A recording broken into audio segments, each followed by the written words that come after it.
నెయ్యి వ్యాపారి. ఒక చిన్న గ్రామంలో శంకరయ్య అనే నెయ్యి వ్యాపారి ఉండేవాడు. అతని నెయ్యి చాలా ప్రసిద్ధి అయినా అతని మనస్సు మాత్రం అంత శుభ్రంగా ఉండేది కాదు. గ్రాహకులకు నెయ్యిస్తూ అతను ఎప్పుడూ కొలతలో కొంచెం తగ్గించి ఇచ్చేవాడు.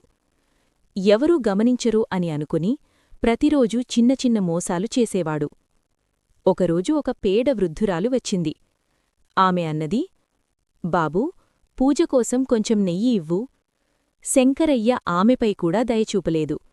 డబ్బు తీసుకుని మరింత తక్కువ నెయ్యి ఇచ్చాడు. రోజులు గడిచాయి. ఒకసారి శంకరయ్య పెద్ద పట్టణానికి వెళ్లి నెయ్యి కొనటానికి ఒక హోల్సేల్ వ్యాపారిని కలిశాడు. అక్కడ అతనికి బాగా లాభమొస్తుందని భావించి ఎక్కువ మొత్తంలో నెయ్యి కొన్నాడు. ఇంటికి వచ్చి చూసేసరికి అది కల్తీ నెయ్యని అర్థమైంది.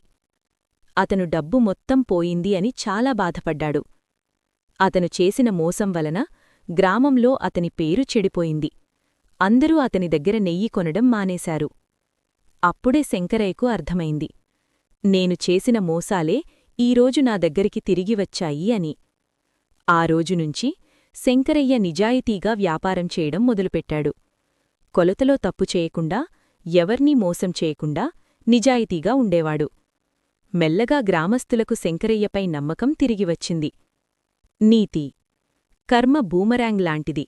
మనమిచ్చిందే తిరిగి మనకే వస్తుంది. మంచి చేస్తే మంచి వస్తుంది, చెడు చేస్తే చెడు తప్పదు.